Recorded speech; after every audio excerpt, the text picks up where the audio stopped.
Hello दोस्तों, जय श्री राम, राधे राधे। दोस्तों आज जा रहा हूँ मैं नैनीताल और आपको बताऊँगा नैनीताल से जुड़ी बहुत सी ऐतिहासिक एवं धार्मिक जानकारी आपके सामने साझा करूँगा आज। दोस्तों ये देखो, ये है लोक संस्कृति संग्रहालय, फुटानी में है लोकेटेड। इसको सन 1983 में हमारे उत्तराखंड के प्रसिद्ध व्यक्तित्व विश्वेश्वर मठपाल जी ने यहाँ पे इसको स्थापित किया था। ये देखिए, आप देख सकते हैं, देखिए ये है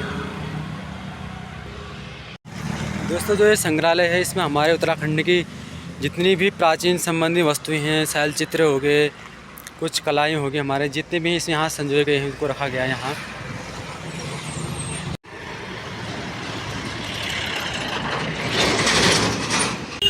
दोस्तों आप देख सकते हैं, मैं पहुँच गया हूँ भवाली। भवाली को कहते हैं दोस्तों कुमाऊँ में फल मंडी, और टीवी सैनिटेरियम, इसे क्षयरोग सैनिटेरियम भी कहते हैं। इसकी स्थापना 1912 में भवाली में ही हुई थी। ये देख सकते हैं आप भवाली की मार्केट। और दोस्तों आपको पता है कि जैसे हमारे नैनीताल में माँ नैना देवी का मंदिर है, वैसे ही नैना देवी का मंदिर एक भवाली में भी है। ये देखिए दोस्तों, ये देखिए आप, ये है माँ नैना देवी का मंदिर, ये भी प्राचीन मंदिर है। और दोस्तों जब ब्रिटिश का आधिपत्य था हमारे यहाँ पूरे उत्तराखंड में, तो उस समय अंग्रेज़ों द्वारा जब यहाँ कुमाऊँ में जो भवाली में थी, पहली लीसा फैक्ट्री सर्वप्रथम भवाली में लगाई गई थी अंग्रेज़ों द्वारा। क्योंकि जब अंग्रेज़ लोग यहाँ से लीसा पीपाना कार्य करवाते थे, तो पहली फैक्ट्री जो लगाई गई थी वो भवाली में ही लगाई गई थी। और दोस्तों घोड़ाखाल मंदिर भी भवाली से 2-3 किलोमीटर के आसपास ही है। और घोड़ाखाल मंदिर को ही राजगुंगा का मंदिर भी कहा जाता है, राजगुंगा, जिसकी स्थापना बाज बहादुर सिंह ने की थी 15वीं सदी के आसपास में। और दोस्तों उत्तराखंड में न्यायिक विधिक अकादमी जो सेंटर है वो भी भवाली में ही है। इसकी स्थापना 2004 में हुई थी दोस्तों। ये देखो दोस्तों, ये है नैनीताल के वन, ऊपर पहाड़ और ये पूरा वनावरण।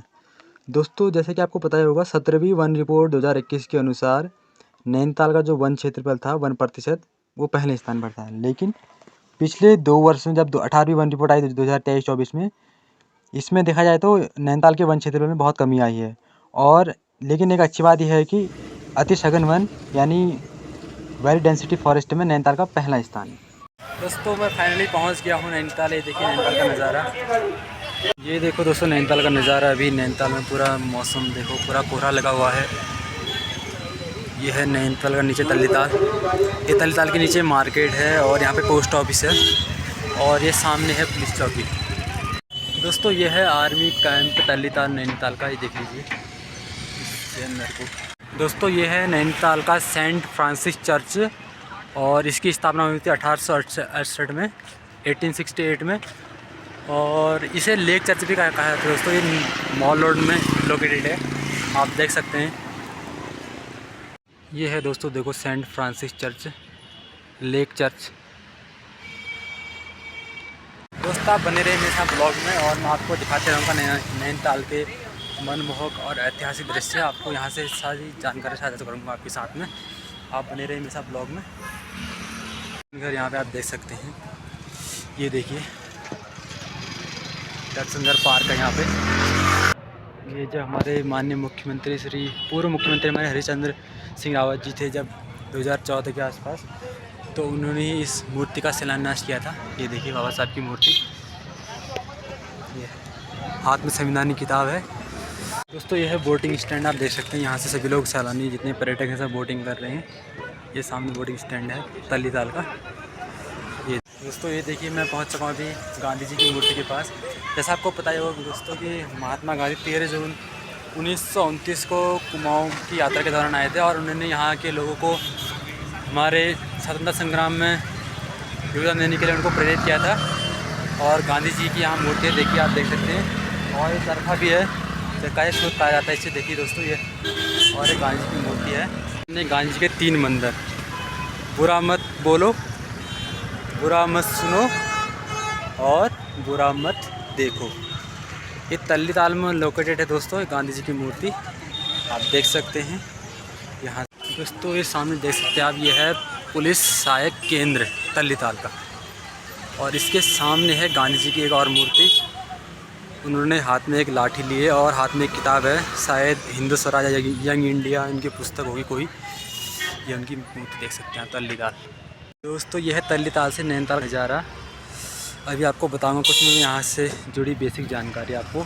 दोस्तों ये ताल है नैनीताल का ताल, तल्ली ताल से। दोस्तों ताल जो है इसकी लगभग जो लंबाई है वो है 1500 मीटर के आसपास और चौड़ाई जो है 510 मीटर के आसपास है।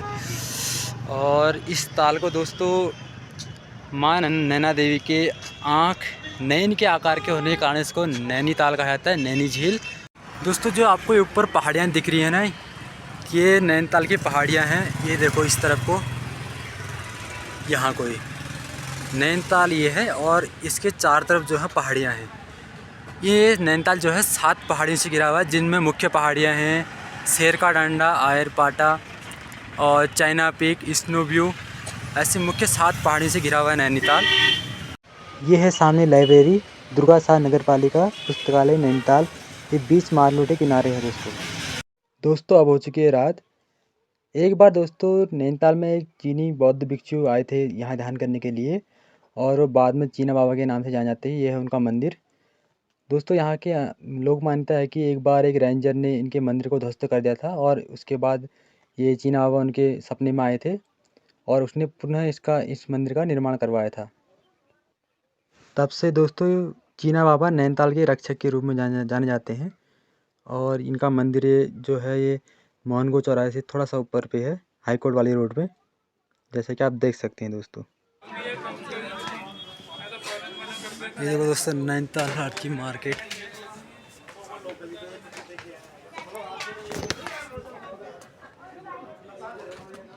ये देखो दोस्तों ये है नैनीताल मेन माल रोड। रात का दृश्य है, देखिए आप। ये पर्यटक यहाँ घूम रहे हैं अभी। ये है मेन रोड आपकी माल रोड। दोस्तों यहाँ पे एक वृद्ध अंकल जी 60s 70s golden era evergreen song गा रहे हैं, आप देख सकते हैं।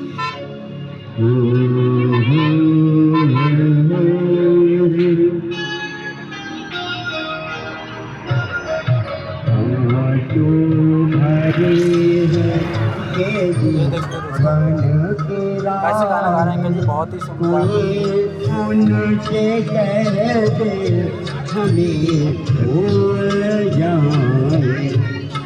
दोस्तों अभी मौसम हो रहा है बिल्कुल ठंडा और सुहाना भी हो रखा है, जाड़ा भी हो रहा है। मैं घूम रहा हूँ अभी माल रोड में। हमें एक सिंगर और मिल गए यहाँ पे, भूले बिसरे गीत गाने वाले 90s के सिंगर। ये भी देखो गाना गा रहे हैं, अपनी दिनचर्या ऐसे चलाते हैं लोग। देखिए म्यूजिक पकड़ के अपना गाना गा रहे हैं नैनीताल माल रोड के किनारे।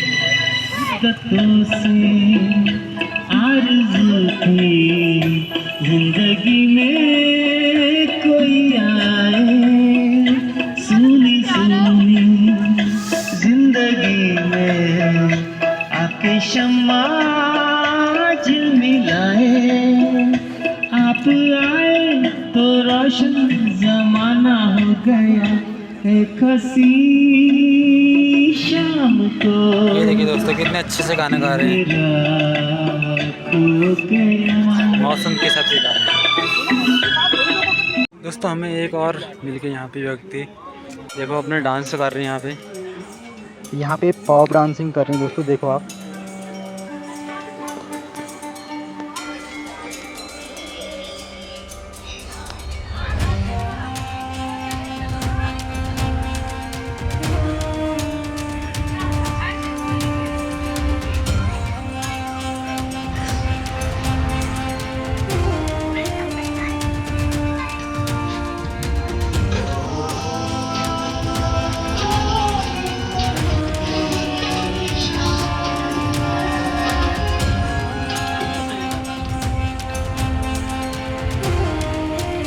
नैनी लेक भी दिखी आपको, ये माल रोड है।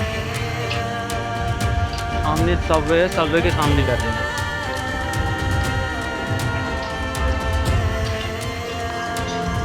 तो देख सकते हैं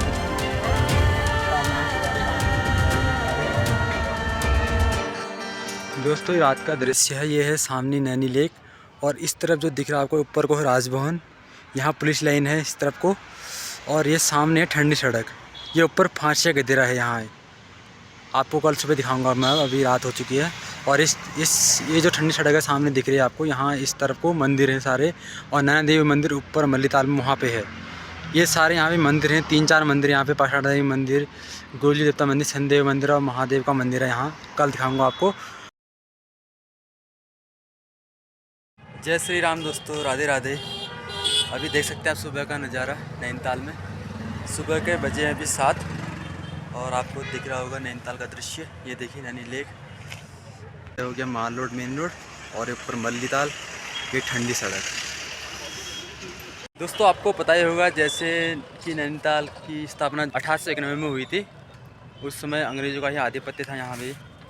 और आपको पता ही होगा दोस्तों नैनीताल का क्षेत्रफल है 4251 वर्ग किलोमीटर। और आपको पता होगा दोस्तों 1815 में यहाँ पे ब्रिटिश ईस्ट इंडिया कंपनी आ गई थी, और तब से लेके 1815 से लेके 1947 तक उन्हीं का यहाँ पे आधिपत्य रहा, ब्रिटिश का। दोस्तों नैनीताल की खोज जो की थी वो 1823 में की थी कमिश्नर ट्रेल ने, जो कुमाऊँ का दूसरा कमिश्नर था। पहला कमिश्नर तो आपको पता ही होगा एडवर्ड गार्डनर था, और दूसरा कमिश्नर था विलियम ट्रेल। दोस्तों हमारे हिंदू धर्म में 18 पुराण हैं, जिसमें से सबसे बड़ा पुराण है स्कंद पुराण। और स्कंद पुराण में हमारे उत्तराखंड को 2 भागों में बांटा गया है, एक है मानसखंड और दूसरा है केदारखंड। मानसखंड में कुमाऊँ क्षेत्र आता है और केदारखंड में गढ़वाल का क्षेत्र आता है। मानसखंड में जो है दोस्तों हमारे कुमाऊँ की जो नैनी झील है, नैनी झील को त्रिऋषि सरोवर कहा गया है, त्रिऋषि सरोवर। स्कंद पुराण में इसका जिक्र किया गया हमारे नैनी झील का। दोस्तों अभी मैं जा रहा हूँ ठंडी सड़क। ठंडी सड़क से होते हुए आपको सारे जितने भी हमारे ठंडी सड़क में हमारे मंदिर हैं, प्राचीन मंदिर हैं वहाँ सभी, तो उनको आपको दिखाऊंगा इस ब्लॉग के माध्यम से। आप बने रहिए मेरे साथ ब्लॉग में। यह ठंडी सड़क, और साथ ही आपको थोड़ा सा आगे अभी दिखाऊंगा मैं, जो आपको कल रात मैंने बताया था कि किस प्रकार यहाँ ऊपर जो एक फांसिया गदेरा है उसके बारे में भी बताऊंगा आपको। तब तक आप ताल का नज़ारा देखिए। ये देखिए अभी पूरा मौसम साफ़ हो रहा था, बिल्कुल साफ एवं स्पष्ट दिखाई दे रहा है। देखिए दोस्तों, ये देखिए, ये है दोस्तों ठंडी सड़क में अम्बेडकर भवन, बाबा साहेब अम्बेडकर का भवन है यहाँ पे। ये देखिए दोस्तों बोट, और सामने इस किनारे मछली, एक मृत मछली पड़ी है, इतनी बड़ी देखो। और इसके सामने ही दोस्तों आपको दिखाई दे रहा होगा एक वाइन की बोतल पड़ी है। हालांकि हमारे उत्तराखंड में जो मित्र पुलिस है, प्रशासन की ओर से इस ताल की सफाई के लिए अनेक कार्य किए जाते हैं, लेकिन कुछ हुड़दंग, कुछ ऐसे लोग भी होते हैं जो ऑपरेशन मर्यादा का मतलब समझ नहीं पाते हैं, और वो भी कुछ अपने अनियमितताओं के कारण इसको गंदा कर देते हैं। लोगों को इस बात को समझना चाहिए। यह है दोस्तों ऊपर से राजभवन वाली रोड, और ठंडी सड़क सामने है। ठंडी सड़क ये वाली है, और राजभवन रोड ऊपर को जा रही है। दोस्तों ये रोड गई ऊपर राजभवन को, ऐसे ऐसे करके, इससे इस तरफ का पुलिस लाइन, ऊपर को है राजभवन, और सामने यहाँ बिल्डिंगें हैं, होटल्स भी। जो ऊपर आपको दोस्तों ये दिख रहा है, बीच में ये है गधेरा, फांसिया गधेरा। ये देखो दोस्तों, ये है ऊपर फांसिया गधेरा, बिल्कुल घना जंगल है यहाँ पे। और इसी फांसिया गधेरे में हमारे 18 सितंबर क्रांति के दौरान, जब हमारे यहाँ उत्तराखंड में जिस प्रकार पूरे देश में व्यापक रूप से विद्रोह के लिए आवाज़ उठाई जा रही थी, क्रांतियाँ हो रही थी, विद्रोह हो रहा था अंग्रेज़ों के खिलाफ़, तो उसका प्रभाव हमारे उत्तराखंड पर भी पड़ा था। और यहाँ के लोगों ने भी 18 सितंबर क्रांति में अपना योगदान दिया था। और यही जो ऊपर फांसी की तरह है, उस टाइम यहाँ 18 सितंबर क्रांति के समय हमारे जो कुमाऊँ के कमिश्नर थे वो थे हैनी रैमजे, जिन्हें किंग ऑफ कुमाऊँ और कुमाऊँ का बेताज बादशाह या फिर तराई भावर का विश्वकर्मा भी कहा जाता है।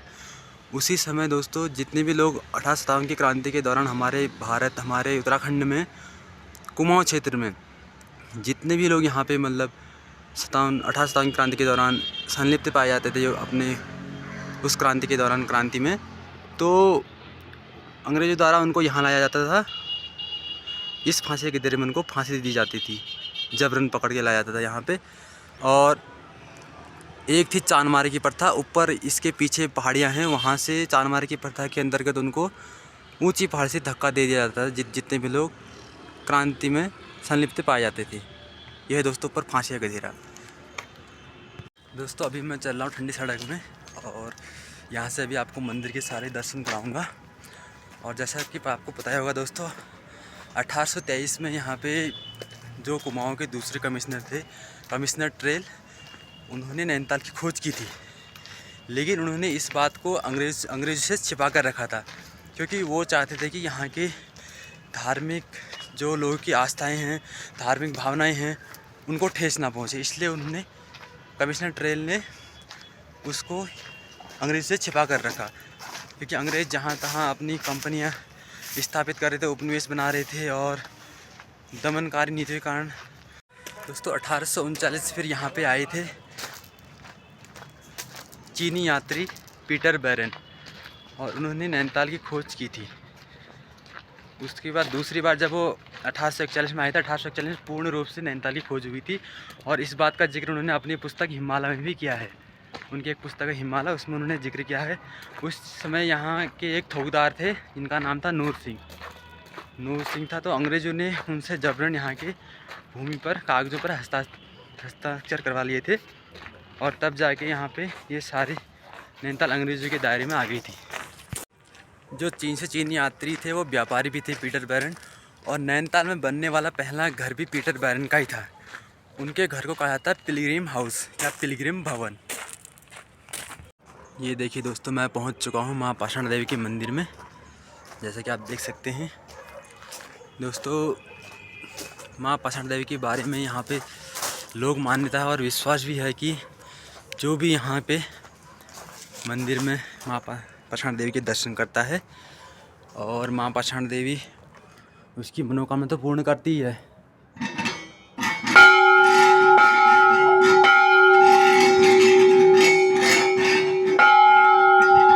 जय माँ पाषाण देवी। दोस्तों ये देखिए, ये शनिदेव हमारे, जय शनिदेव। ये देखिए, ये बजरंगबली हमारे, ये बजरंगबली। ये देखिए दोस्तों माँ पाषाण देवी मंदिर। माँ पाषाण देवी मंदिर के बारे में मान्यता है दोस्तों कि जैसा मैं आपको बता रहा था, यहाँ पे माँ पाषाण देवी जैसे कोई लोग बोलने में हकलाते हैं, यहाँ का पानी पीने से उनकी जो आवाज़ है वो साफ हो जाती है। ये महादेव हैं, देखो महादेव का सिग्न। ये देखिए दोस्तों महादेव और माता पार्वती।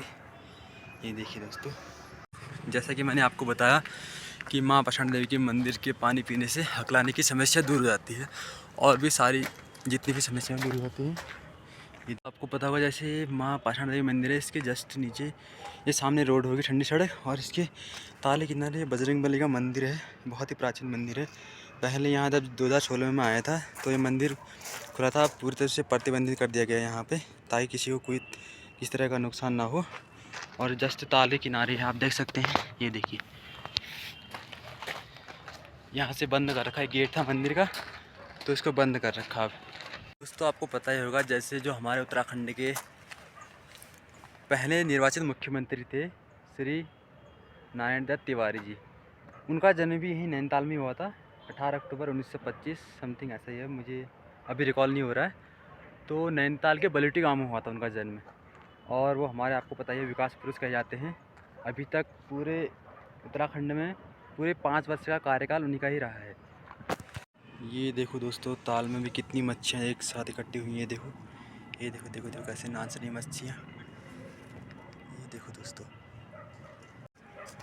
जैसे कि आपको पता ही होगा दोस्तों, हमारे 1930 से 1935 के आसपास संयुक्त प्रांत यानी कि वर्तमान का उत्तर प्रदेश, जो उसके गवर्नर थे वो थे मैल्कम हैली। और दोस्तों मैल्कम हैली के ही नाम पर ही हमारे जो पूरे देश का पहला राष्ट्रीय पार्क था वो था हैली नेशनल पार्क, जो 1936 में बना था। और इसका प्रवेश द्वार जो है रामनगर में है, ढिकुली के आसपास। जब यहाँ कत्यूरी राजा हुए थे, कत्यूरी राजवंश में उनकी जो राजधानी थी, शीतकालीन राजधानी, वो ढिकुली ही थी। वही ढिकुली जो वर्तमान में यहाँ पे रामनगर में कॉर्बेट जो है राष्ट्रीय पार्क है, जो उसका प्रवेश द्वार है। दोस्तों जो 1936 में ये हैली नेशनल पार्क बना था, जो संयुक्त प्रांत के गवर्नर थे मैल्कम हैली के नाम पर, वही दोस्तों बाद में हमारे एक कुमाऊं में जो गुरा ब्राह्मण, इनको उपनाम से जाना जाता है, यानी कि जिम कॉर्बेट, वो पशु प्रेमी थे।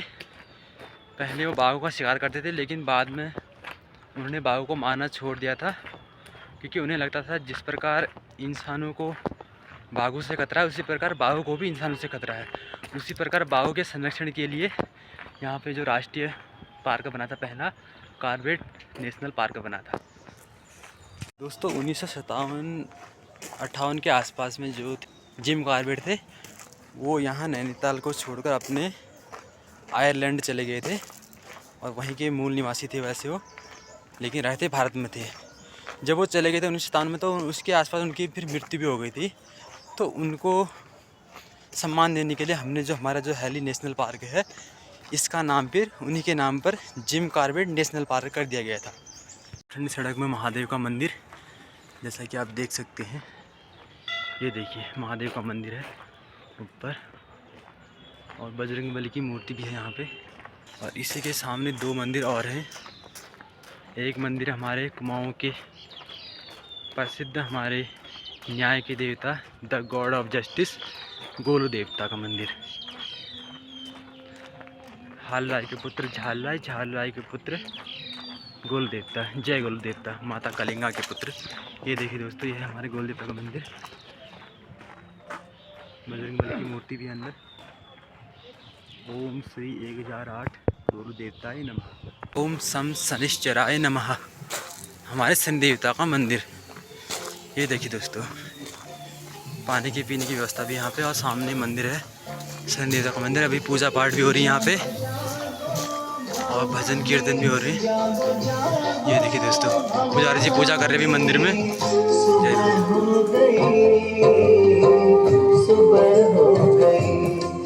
दोस्तों आपको पता ही होगा, जैसे महादेव, हमारे देव के देव आदिदेव महादेव, और माता सती के प्रेम कथा के बारे में आपको पता ही होगा।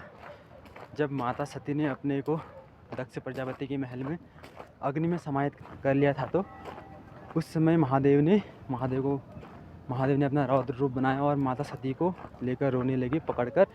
अब से ऐसे अपने गोद में पूरी सृष्टि में घूमने लगी, तो बहुत ही रो रहे थे महादेव।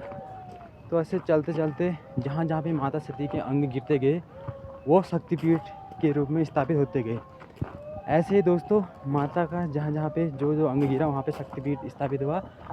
तो ऐसे एक शक्तिपीठ हमारे नैनीताल में, जो नैना देवी माता के नाम से प्रसिद्ध है, यहाँ माता नैना देवी का नयन गिरा था।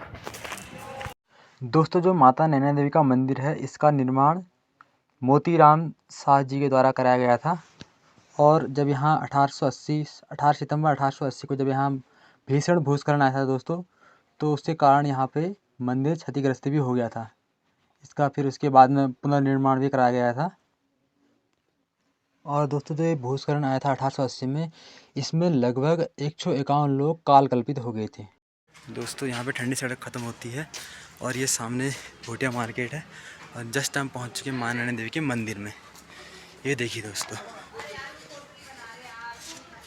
जय माँ नैना देवी।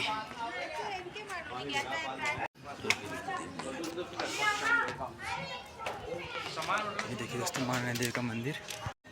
दोस्तों सामने बजरंगबली का मंदिर देख सकते हैं आप। ये देखिए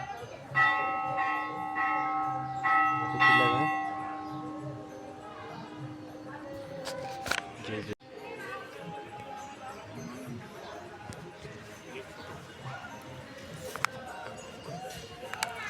ये देखिए दोस्तों, ये है माँ नैना देवी माँ सती का मुख्य मंदिर।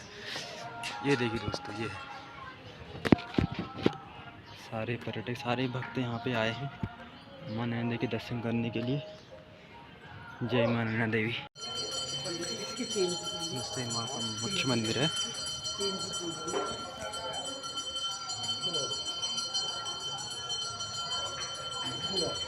देखिए दोस्तों, बाहर से माता का मंदिर ऐसे ही पीछे की साइड से, और ये सामने गुरुद्वारा भी है इसी बगल में। ये है भोटिया मार्केट, कुछ ही खुला है अभी, और बाकी बंद है, 10 बजे के बाद खुलेगा। अभी सुबह का टाइम है, ये है गुरुद्वारा, ये क्या ओंकार, ये देखिए दोस्तों गुरुद्वारा।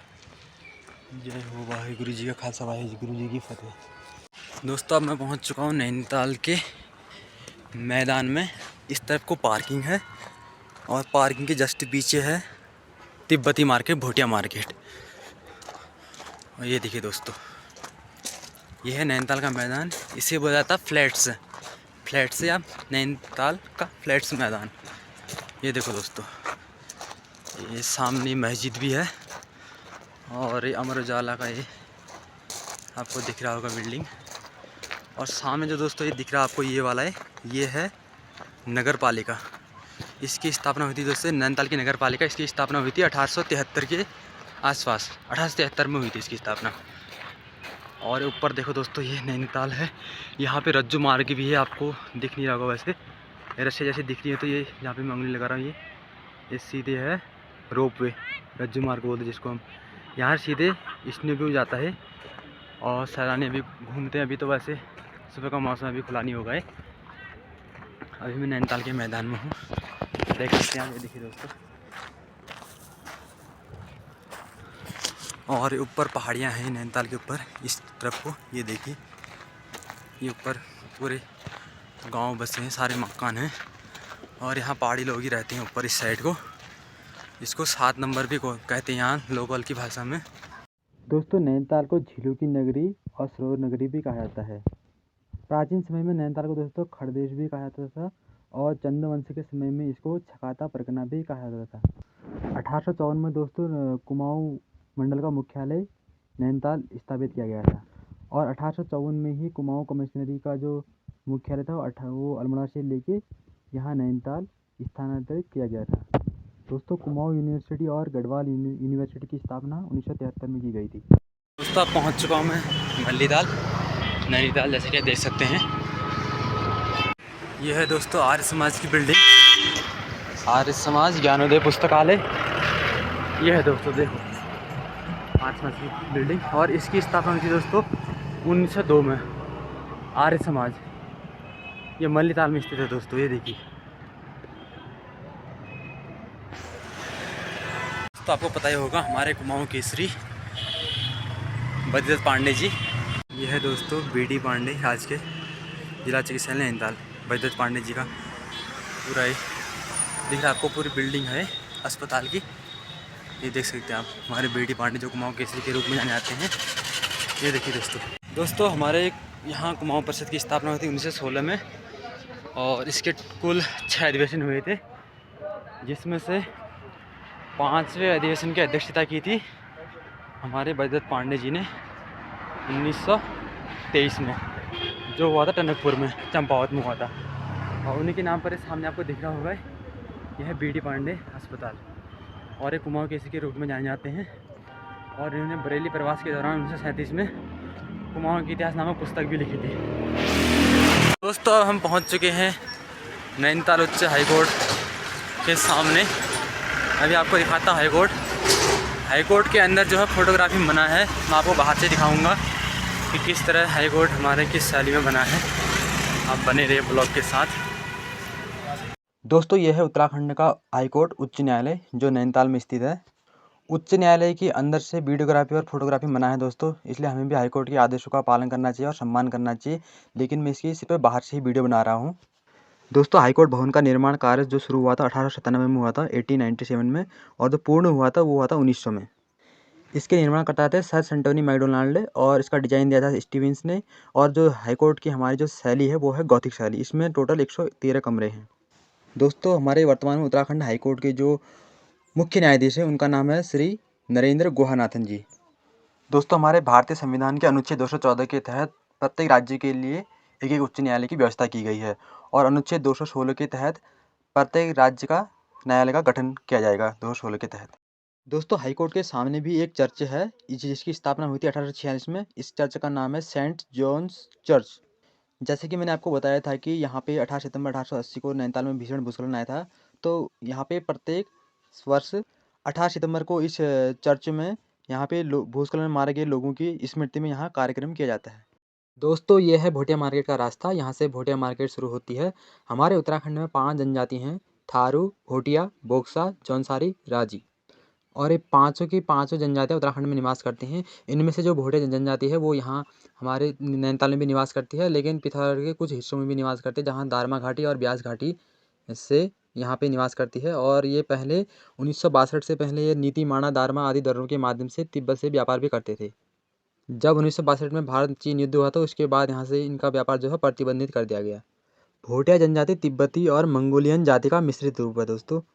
जैसा कि आप दुकान के अंदर देख रहे हो कि दोस्तों कि इसमें देखिए जो ये भोटिया व्यापारी अंदर दुकान के अंदर जो सामान दे रहे हैं, इनकी जो शारीरिक विशेषता देखिए, इनका इनका चेहरा गोल है और नाक चपटी है, सिर बड़ा है, इनका जो छोटा है वो कद छोटा है और आँखें भी छोटी हैं इनकी।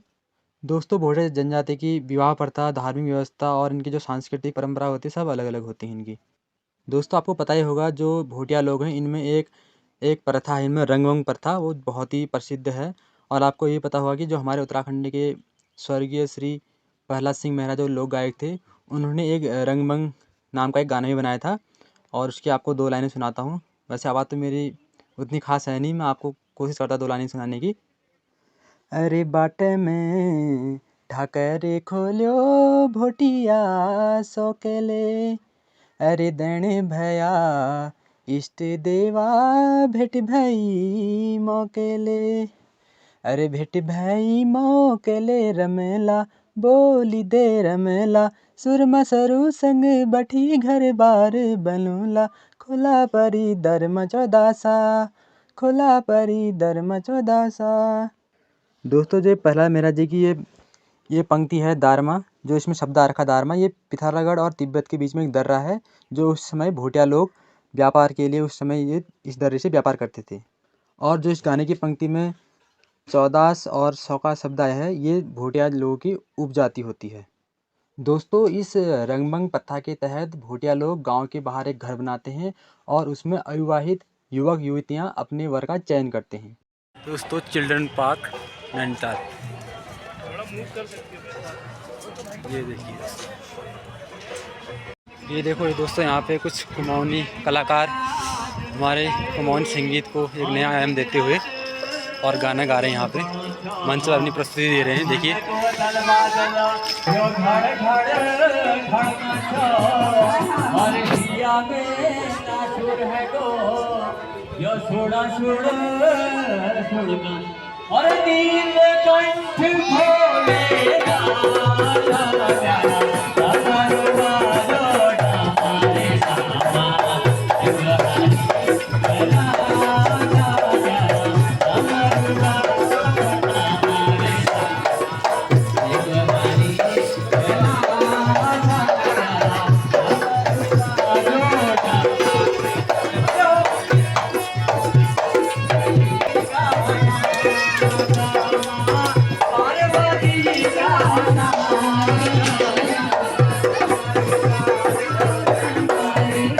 यह है महर्षि वाल्मीकि पहाड़ के सामने, इसी के सामने दोस्तों जस्ट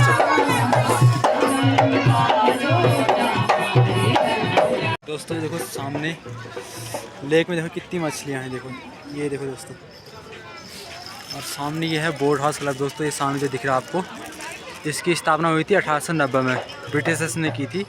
ये सामने ये है बोट हाउस क्लब, ये है दोस्तों ये सामने। और यहाँ से बोटिंग होती है, सारे पर्यटक हैं सैलानी यहाँ रखे घूमने के लिए। ये ऊपर मल्ली ताल से आपको दिखाना दृश्य। दोस्तों हाल ही में हमने उत्तराखंड वासियों ने अपने राज्य स्थापना दिवस का 25वां स्थापना दिवस मनाया, सिल्वर जुबली या फिर रजत जयंती सिल्वर डे। दोस्तों उत्तराखंड सरकार ने कहा है कि जो सामने बोट हाउस क्लब है इसके सामने रजत जयंती पार्क बनेगा। दोस्तों अभी हूँ मैं मल्लीताल में, और ये देखिए आज सामने है माँ नैना देवी की 3D पिक्चर, जैसा कि आप देख सकते हैं सामने। और यहाँ पे है रामलीला मैदान। दोस्तों आपको पता होगा दांडी मार्च, जब गांधी जी ने 12 मार्च 1930 को दांडी मार्च या नमक आंदोलन चलाया था, तो उस समय उन्होंने 12 मार्च 1930 को साबरमती आश्रम से दांडी तक पैदल यात्रा की थी। और उन्होंने 5 अप्रैल 1930 को गांधी जी दांडी पहुँचे थे और 6 अप्रैल 1930 को स्वयं उन्होंने नमक बनाकर नमक कानून तोड़ा था और सविनय अवज्ञा आंदोलन की शुरुआत की थी। इसी प्रकार दोस्तों सविनय अवज्ञा आंदोलन के दौरान उत्तराखंड में भी इसका प्रभाव पड़ा था। जो आप सामने देख सकते हैं रामलीला मैदान है, इसमें 23 मई 1930 को गोविंद वल्लभ पंत जी ने मल्लीताल, जो ये रामलीला मैदान आप देख रहे हैं, इसमें 25 मई को नमक बनाने की घोषणा की, पर दूसरे दिन वो गिरफ्तार किया गया अंग्रेज सरकार द्वारा, और बाद में इंद्र सिंह नियाल ने नमक बनाकर बेचा था कान। 27 मई 1930 को नैनीताल में बद्रीनाथ पांडे जी ने भी नमक बेचा था। दोस्तों, ये है एशिया का फर्स्ट मेथोडिस्ट चर्च, पहला मेथोडिस्ट चर्च। इसकी स्थापना हुई थी 1858 में, 1858 में। इसके संस्थापक थे विलियम बटलर, और इसे काउंटी चर्च कहा जाता है। यह है मल्लीताल में, रिक्शा चौराहे की थोड़ा सा आगे पे।